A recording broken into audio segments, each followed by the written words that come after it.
Hi everyone! Kumusta kayo? My name is John Angelo. Welcome to my channel and mag-uusap na naman tayo about skincare, and skincare. So, make sure to keep watching. So, ang pag-uusapan natin for this video is all about the best BHA exfoliants, which are products na specifically meron silang BHA, short for beta-hydroxy acid, which helps unclog our pores and remove the excess oil sa skin natin. Now, for those na hindi pa alam, yung BHA is definitely a star ingredient sa skincare, and in my opinion, must-have ingredient siya sa isang skincare routine kung oily and or acne-prone yung skin type mo. And guys, what a time to be into skincare because compared to around mga 4-5 years ago, napakahirap talagang maghanap ng mga products na merong BHA sa Pilipinas. As in, puro international brands mo lang siya mabibili. Pero ngayon, napakadali na lang niyang hanapin, and in this video, I will be showing you the best options for all budget levels. So, kung nagtitipid ka man or hindi,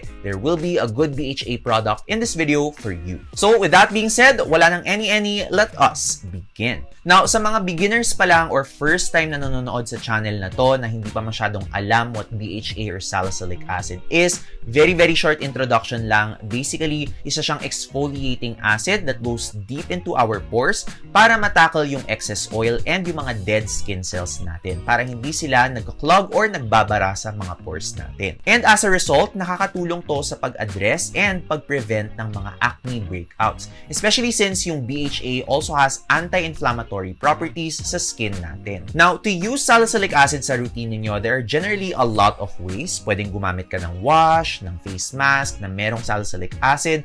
Pero guys, yung most popular and the strongest way to incorporate BHA sa routine niyo is to use it sa isang leave-on product. And by leave-on product, we mean yung mga toner, essence, or serum na iniiwan talaga natin sa skin, which are the products na pag-uusapan natin in this video. And ayun na nga, as usual, inorganize ko yung mga best products natin in this video into 3 different budget levels. Starting with our first budget level, this is for those na marami ang budget. Now, sa mga matagal ng skincare junkies dyan, and by matagal, I mean yun nga, 4 to 5 to even 6 years ago, alam nyo na pahirapan talaga kumuha ng BHA product sa Pilipinas nung time na yon. And para sa mga may budget, sa mga merong malalaking budget, there really was just one very popular option na napakamahal and napakasakit sa wallet. We of course have Paula's Choice, and this is their Skin Perfecting 2% BHA liquid. So kung matagal na kayo nanonood sa channel ko, you guys already know na matagal ko nang ginagamit yung product na to. Sampler size na lang yung meron ko ngayon, but in previous videos,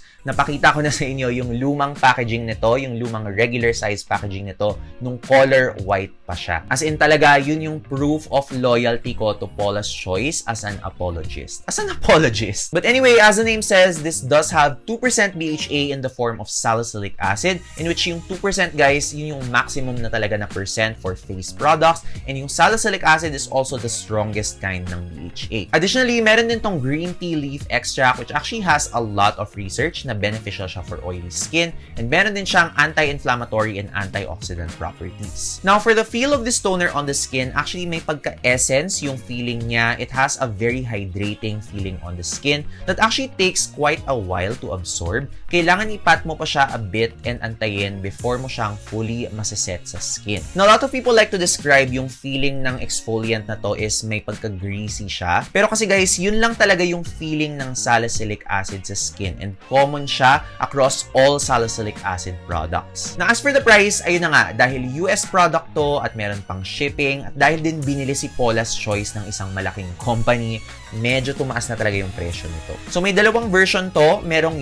US and Korean version. Ang difference lang niya is sa US, ang gamit niya is 2% salicylic acid. Pero sa Korea, dahil medyo mas strict yung laws nila doon on BHA or salicylic acid, hindi pwedeng gumamit ng super taas na amount. So 0.5% of salicylic acid lang yung sa Korean version. Now sa mga resellers online like sa Shopee and sa Lazada, mahanap mo naman both yung US and Korean version, pero manonotice niyo yung US version, yun yung mas mahal. The US version costs mga 2,400 pesos for the regular size na 118 ml, and yung Korean version naman almost kalahati at around 1,350. Pero medyo mahal pa rin siya. Ito namang smaller version, sa alam ko yung US version lang yung meron na mas maliit.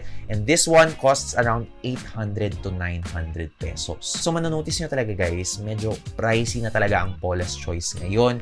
Kaya maliit na lang din yung meron ko ngayon na product kasi talaga marami ng iba't ibang mga alternatives dito. Hindi mo na kailangan gumamit ng Paula's Choice kapag kailangan ninyo ng BHA. In fact, to show you guys this, mag-move on na tayo to our next budget level. This is for those na medyo may budget. Now, sa budget level na to, again, sa mga matagal ng skincare junkie dyan, alam kong meron na kayong agad na iniisip na Korean brand na sinasabi nilang parang Korean version ng Paula's Choice ng BHA. And dahil sa impact niyang yon, I really think it's worth mentioning this product in this video. And that product is, of course, the COSRX BHA Blackhead Power Liquid. Now, you guys might have already seen this recommended sa mga previous videos ko when I talk about BHA options. And for a while, ito rin talaga yung naging go-to option and recommendation ko for those na naghahanap ng BHA na hindi afford yung napakamahal na Paula's Choice. Pero actually guys, baka ma-shock kayo ng konti sa sasabihin ko, pero na-dethrone na to sa akin as my go-to recommendation for a BHA toner,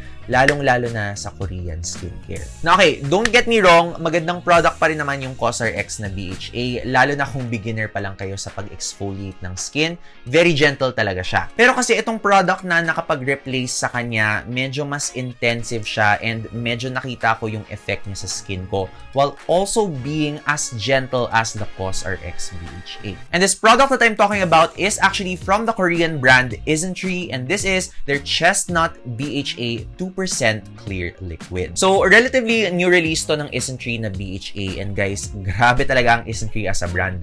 Sobrang palaban na palaban sila sa mga products nila, sa mga formulations nila, and they're really shaping up to be one of my favorite Korean brands. Now again, as mentioned sa pangalan, this is a 2% BHA exfoliant, and surprisingly, yung gamit nila na BHA dito is salicylic acid, meaning this is going to give intensive exfoliation sa skin, similar doon sa Paula's Choice na 2%. Pero ayun nga guys, ang naging difference is mas naging gentle to sa skin ko compared doon sa Paula's Choice. Now, I'm not entirely sure why that is, pero ang hula ko guys is probably because nilagyan nila to ng maraming mga soothing extracts such as allantoin, willow bark extract, dipotassium glycyrrhizate, and also biosaccharide gum 1. And lahat yun guys are really good ingredients to soothe our skin. Marami silang research behind them.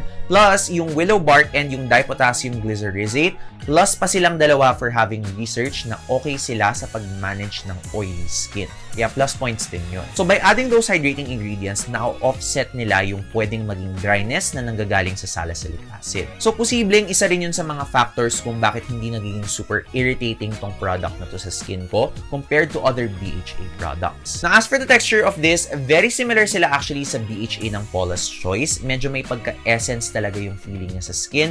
Pero ang slight difference nito is medyo mas hydrating to and less yung sinasabi nilang parang greasy feeling sa skin. May konting shine pa rin siya in the end, pero medyo mas natural na siya and it sets onto the skin a bit faster. And actually, mas prefer ko talaga overall yung consistency and yung finish nito ni Isntree, and lalong-lalo na't mas mura siya by a mile sa Paula's Choice. And you can get this at 749 pesos for 100 ml. Not bad na yun, and yung 100 ml kasi hindi mo naman siya aaraw-arawin because you only really need to exfoliate mga 2 to 3 times a week. Hindi naman every day. Next up, from K-Beauty, move naman tayo to an option na mas madali lang hanapin locally sa mga Watsons stores. And actually, palaban na palaban din yung formulation ng product na to, lalong-lalo na for the price that you're getting it at. This one is from the brand na lagi na nating na may mention sa channel na to. That brand is Oxycure, and this is their Blackhead Clearing BHA PHA Toner. Now, alam nyo talaga guys, when it comes to Watsons brands na locally available,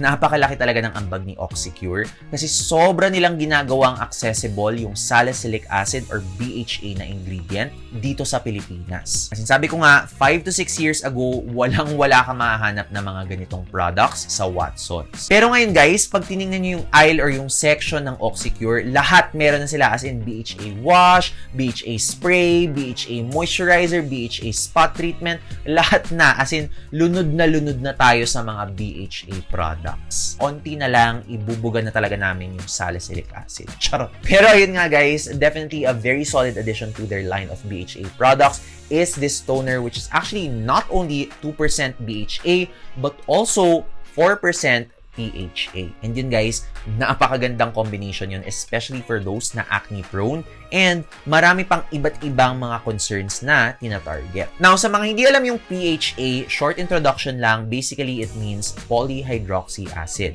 And yung ginagawa niya is, ine-exfoliate niya yung mga dead skin cells sa top layer ng skin natin. And yun guys is very beneficial if ang concern niyo is either dark spots or preventing the signs of aging gaya ng fine lines and wrinkles. Pero ang main difference ng PHA and what makes it unique sa mga exfoliating acids is gently niyang ine-exfoliate yung skin natin and meron din siyang hydrating properties. And napaka-smart na combination yun from Oxycure kasi usually yung mga oily and acne-prone skin types dahil nga acne-prone sila, posibleng gumagamit sila ng acne medication. And as we all know, yung acne medication can be very drying and irritating sa skin natin. Tapos kung gumagamit ka pa ng BHA toner, edi added chances of irritation yun sa skin, which we really want to avoid. Kaya maganda dito sa formulation ng Oxycure is, habang nag-work yung BHA deep into our pores, yung PHA, marami pa siyang ibang nagagawa sa skin without really irritating it. So una, na-offset niya yung dryness ng BHA sa skin natin kasi nga may hydrating properties siya. Pero ine-exfoliate pa niya yung top layer ng skin natin ng very, very gently para maagapan din either yung mga dark marks and or signs of aging natin. Kaya talaga, napaka well thought out ng formulation nito. Now, as for the texture of this, as opposed to the other two na medyo mas essence yung feeling, ito talaga medyo mas water-like, mas toner talaga siya true to its name, and mas mabilis siyang mag-set into the skin. So, yung finish niya is also very natural and mas mabilis mawala yung glow or yung shine niya after a while. Dahil meron tong BHA, medyo mas recommended ko to sa mga mas sanay na gumamit ng BHA talaga and gustong i-level up yung exfoliant na ginagamit nila. This is also good for those na merong persistent na acne sa katawan, lalo na kung meron kayong mga marks na gustong i-fade, okay din to for that. Now, as for the price of this one, you can get this at the very accessible price of $499 for 150 ml na guys. And minsan, nagdi-discount pa si Oxycure so it becomes $459. Now, as you might notice guys, pasulit talaga ng pasulit yung mga price ng mga products natin. Bumababa yung price pero tumataas yung ML. And of course, big win sa atin yun kasi mas nagiging accessible sila. And speaking of accessibility, ayun na nga, move on na tayo to our favorite part of the video. Ito na ang mga pinaka-accessible options in this list of products in terms of price. This is our third budget level for those na nagtitipid or may drugstore budget. So first, mention ko lang guys sobrang nakaka-proud talaga tong part na to ng video because we actually have 4 options in this list. And itong 4 options na to are all from local brands. Starting off with our first product which I highly recommend if very, very, very oily ang skin ninyo. This is from the proudly local brand Full and this is their salicylic acid 2% serum. Now guys, sobrang excited ko nung nakita ko tong brand na to kasi talaga dagdag na naman to sa list natin of local brands na nagse-step up sa skincare. Kasi talaga yung quality ng formulation na to for the price that you're getting this one at, grabe, worth supporting talaga. So similar to our other options, this also does have 2% salicylic acid, pero mas marirecommend ko to again dun nga sa mga sobrang oily yung skin because dinagdagan nila to ng 2% potassium azelaicyl diglycinate. Tina-target niya both yung oiliness ng skin and yung marks natin. So another multitasker ingredient siya, and if meron kayong separate serum handling your dark spots and or red marks, this one might boost it even more. Now, other than that, meron din itong 0.1% bisabolol which actually has anti-inflammatory and soothing properties sa skin which again will prevent our skin from being irritated because, ayun nga, salicylic acid has some irritating and drying properties. So, ino-offset niya yun. And in fairness, very evident siya when you try this product on. So, yung consistency nito is slightly more lightweight compared to the other serums na minention natin in this list. And also, surprisingly, mas mabilis siyang mag-set into the skin kahit medyo hydrating siya. Hindi siya as shiny and medyo manageable naman yung glow na makukuha mo from this. Now, as for the price of this product, guys, ayun na nga ang pasabog. You can get this product at just 299 pesos. And guys, 30 ml na yun. Very not bad na yun for the price that you're paying for, especially for a product na meron yung mga actives na to. So definitely a solid option, and kudos sa mga formulators ng Full. This is definitely a great step forward for Philippine skincare.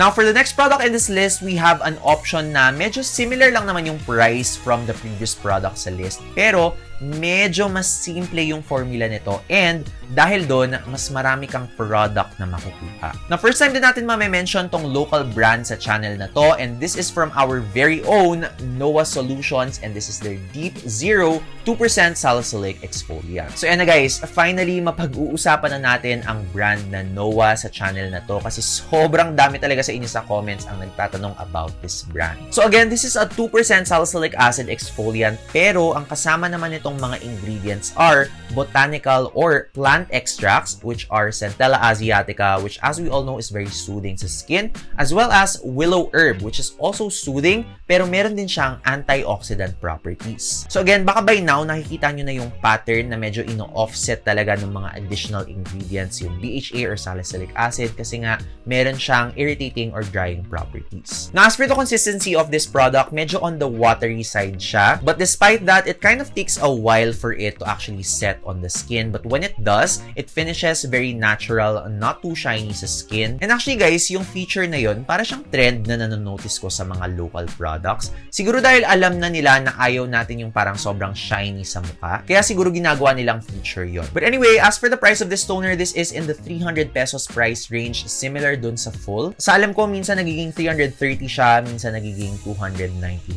siya. So depende kung merong sale or wala. However, this one, isang bottle naman niya is 50 ml. So you're actually getting more for what you're paying for, lalo na kapag sale mo siya nakuha. Kaya maganda ring i-consider yung product na to for this budget level. Pero kung hindi pa swak ang 300 pesos price range sa inyo, do not worry guys, kasi meron pa tayong last two options na local, and hindi na sila lumalagpas ng 200 pesos. And for these next two serums, sabay ko na silang i-mention because I've already mentioned these two serums sa previous videos ko. And these are the most affordable Soul Apothecary AHA plus BHA serum for only 195 pesos, and the Quick FX Pimple Eraser Toner for only 150 pesos. O diba, wala talagang video na BHA na hindi ko i-mention tong product na to, kasi talaga iconic. Quick FX, we really stan you so hard. So, na-mention ko itong dalawa na to on the previous video, and that was my body acne routine, and pinakita ko na rin yung texture and lagay na itong dalawang products na to sa skin. So, you can check that out here kung gusto ninyo. Pero even if body acne routine ko to ginamit guys, these are very much effective sa face area din. In fact, I think yung mga brands talaga na to, intended na sa face talaga siya nilalagay. Kasi itong dalawa talaga, in fairness, they're the most affordable, but they're also the most gentle sa listahan na to. Nauna, itong Quick FX Pimple Eraser, gaya nga ng sabi ko previously, this does have 2% salicylic acid, plus meron pa siyang niacinamide, plus also some very small amounts of yung mga previous ingredients na pinag-usapan natin, like potassium azelloyl diglycinate, which is again, brightening plus may konting oil control. And this also has allantoin, which is again, a soothing ingredient. Na in fairness dito sa Quick FX kahit ang dami niyang nilagay na mga small amount of actives, I would say mas marerecommend ko pa rin to sa mga beginners or sa mga sensitive skin. Kasi talaga, very gentle to, and never ever pa talaga ako nai-irritate sa formulation na to ng Quick FX. Kaya gustong-gusto ko talaga siya. At lalo na't spray form ito, mas convenient talaga siya because just the right amount of product yung madi-dispense nito. And my favorite thing about this product, guys, is kapag spray mo to into the skin, ang bilis niyang nagsiset to the skin compared to the other BHA products na napag-usapan natin in this video. Now, on the other hand naman, itong AHA plus BHA serum ng Soul Apothecary, para siyang baby version ng Oxycure. This also has 2% BHA in the form of salicylic acid, pero meron din tong 6% ng AHAs, which are specifically lactic and citric acid. And as we mentioned sa mga previous videos natin, nakakatulong nga ang mga AHAs sa dark spots and sa pag-lessen ng mga formation ng mga signs of aging, like for example, fine lines and wrinkles. But as we also mentioned, yung mga ingredients na lactic acid and citric acid specifically, hydrating ingredients sila sa skin. So again, na-offset nila yung drying properties ng BHA. Pero karaniwan kasi, yung AHAs, medyo stinging sila sa skin. And surprisingly sa product na to,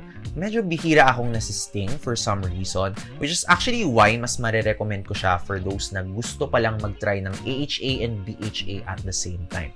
I really think this is a good serum to start kasi medyo mas hydrating yung formulation nito sa skin. And also dahil ayun nga, this doesn't really sting my skin compared to other serums na merong AHA. So ayun, based on sa skin situation ninyo and yung mga needs ng skin ninyo, pili na lang kayo ng isa which is more appropriate to you. Now aside from that, another difference na meron nitong dalawa is itong si Soul Apothecary is mas online exclusive siya. Available to sa mga Shopee and Lazada stores nila. Pero wala silang physical store. Ito namang si Quick FX, available din siya sa mga physical Watsons stores at sa Watsons online. Pero paminsan-minsan nauubusan din sila ng stock. So ang recommendation ko talaga either way is to check online para mas sure. And if need nyo ng any links to legit sellers and stores, as per usual, naglalagay ako ng mga links sa description box para hindi na kayo mahirapang maghanap. Also guys, kapag kailangan nyo rin ng mga more guides on how to exfoliate and use BHA or salicylic acid sa routine ninyo, maglalagay din ako ng videos on the I button to help you kung paano sila ginagamit and or i-incorporate sa routine ninyo.